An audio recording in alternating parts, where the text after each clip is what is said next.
aí, galerinha, como é que vocês estão? Eu sou a professora Andressa, sou professora de língua portuguesa e hoje eu preparei uma aulinha sobre os termos acessórios da oração, o aposto e o vocativo, né? Para que a gente compreenda o conceito de aposto e de vocativo e por que eles são termos acessórios dentro de uma oração, é necessário que vocês entendam essa colocação, acessório, termo acessório, né? Como o próprio nome já diz, um acessório é algo que eu posso colocar e tirar na medida que eu achar conveniente. Por exemplo, quando você vai sair, você vai numa festinha, você vai no shopping, você procura colocar os melhores acessórios, né? Um brinco legal que combine com a sua roupa, um chapéu legal, mas que você pode trocar por outros assim que você achar necessário. Diferente, por exemplo, do ar que nós respiramos, do nosso coração, que são termos essenciais para que a gente viva. Um acessório ele não vai influenciar na nossa vida, ele vai só incrementar a nossa beleza. Nós vamos começar falando aqui hoje sobre o conceito de aposto. E aí nós vamos estudar hoje 3 tipos de aposto, como eu já falei anteriormente, né? O aposto explicativo, o aposto especificativo e o aposto enumerativo. O aposto é o termo acessório da oração que tem a função de resumir, esclarecer, explicar, especificar um nome ao qual ele se relaciona, né? Vejamos primeiramente um exemplo para que vocês compreendam a função do aposto dentro da oração. Observem a frase.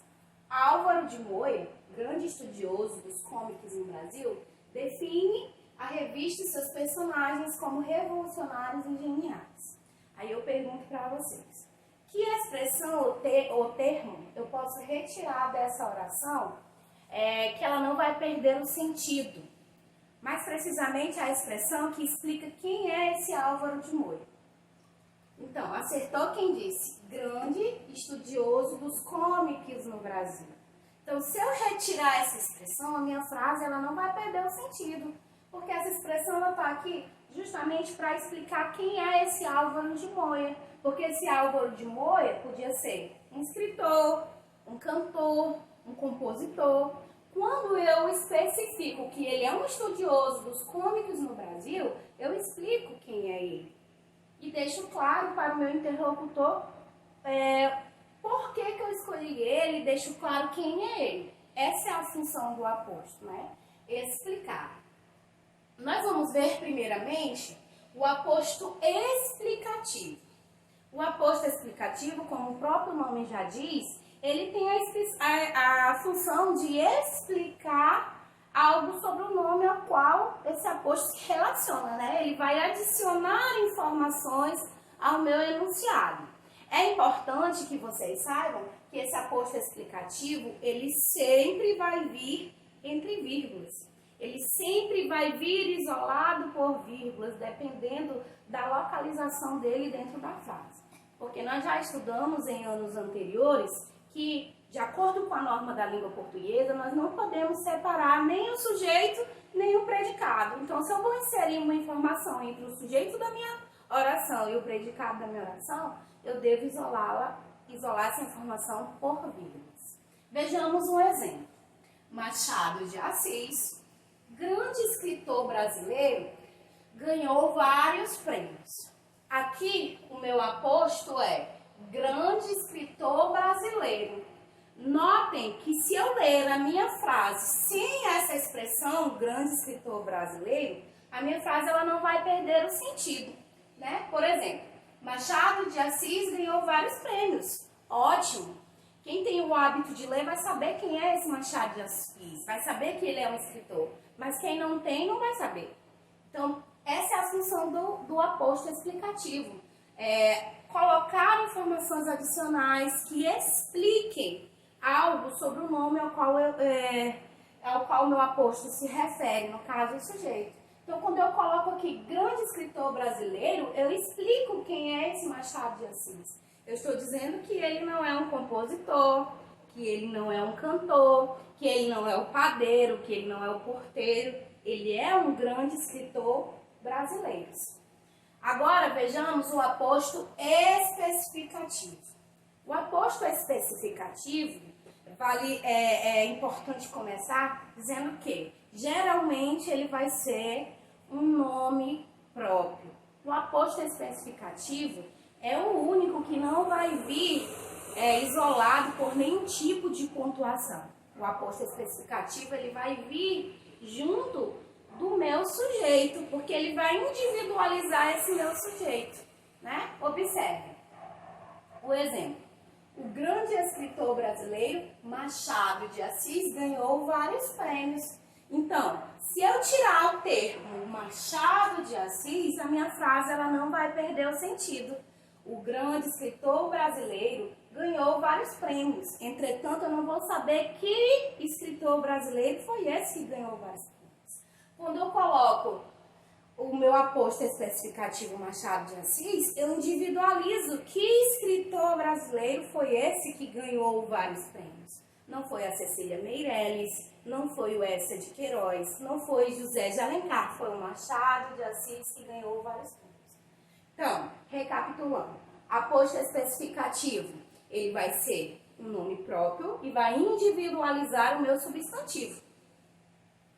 Vejamos agora o aposto enumerativo.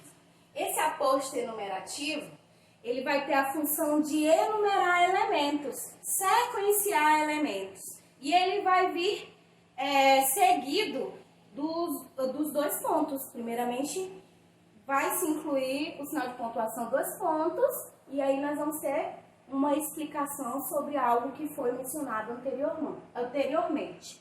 Vejamos os exemplos. Já estudei 3 instrumentos musicais. Se eu leio a minha frase até aqui, musicais, ela tem sentido. Só que o meu interlocutor, ele não sabe especificamente que instrumentos foram esses que eu estudei, né, que foram estudados. Então, o aposto enumerativo vem para isso. Notem, ó, 2 pontos. Os instrumentos musicais que foram estudados foi o violão, o contrabaixo e o piano. Essa é a função do aposto enumerativo. Então, até aqui nós estudamos 3 tipos de aposto. O explicativo, que tem a função de explicar, adicionar informações sobre o nome ao qual ele se relaciona e sempre vai vir separado do sujeito e do predicado por vírgulas, isolado por vírgulas. Nós vimos o aposto especificativo, comumente será um nome próprio e é o único que não vai vir isolado por vírgula. O enumerativo, que vai vir depois dos 2 pontos e sequenciados por vírgula, retomando, né, explicando, enumerando termos anteriores. Outro termo acessório da oração que nós vamos ver hoje é o vocativo. O vocativo é o que nós chamamos na língua portuguesa de um chamamento.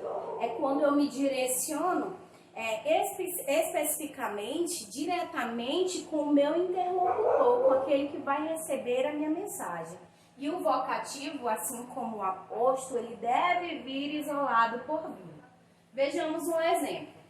Queridos, logo estaremos juntos novamente. Para eu identificar o aposto, caso eu tenha dificuldade, né, eu vou primeiramente identificar o meu sujeito e o meu predicado dentro da oração. Então, nós aprendemos anteriormente, né, durante as aulas, como identificar esses elementos essenciais na oração sujeito e predicado. A primeira coisa que nós vamos fazer é achar o verbo. O verbo aqui é estaremos. Achei o meu verbo? Dá não, com os cartões.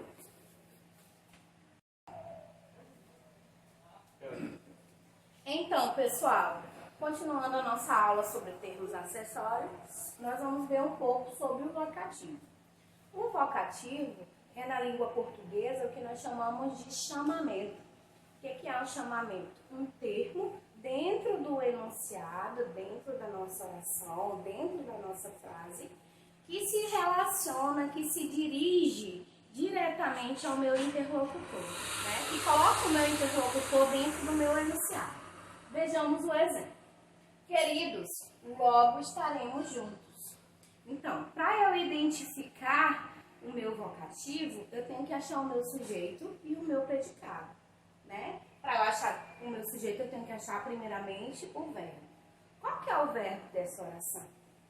Acertou quem disse que é estaremos. Então, achei o meu verbo, vou identificar o meu sujeito. O que ou quem estaremos logo juntos novamente. O meu sujeito aqui é um sujeito oculto, né? Ele não aparece explicitamente na minha frase, mas eu sei que ele existe. Ele existe pela terminação do meu verbo. É o sujeito oculto nós, né? E o meu predicado é logo estaremos juntos novamente. Então, queridos se direciona ao meu interlocutor, a quem está recebendo a minha oração, a quem está recebendo o meu enunciado. Essa é a função do vocativo. Para o uso do vocativo, é importante que vocês, que a gente, não façamos a confusão de achar que o vocativo é a mesma coisa que o sujeito. Sujeito e vocativo são coisas diferentes. O vocativo, ele se dirige diretamente ao meu interlocutor. O sujeito é aquele que pratica a ação verbal dentro da minha oração. Nós temos ainda algumas regras de pontuação para o uso do vocativo, né?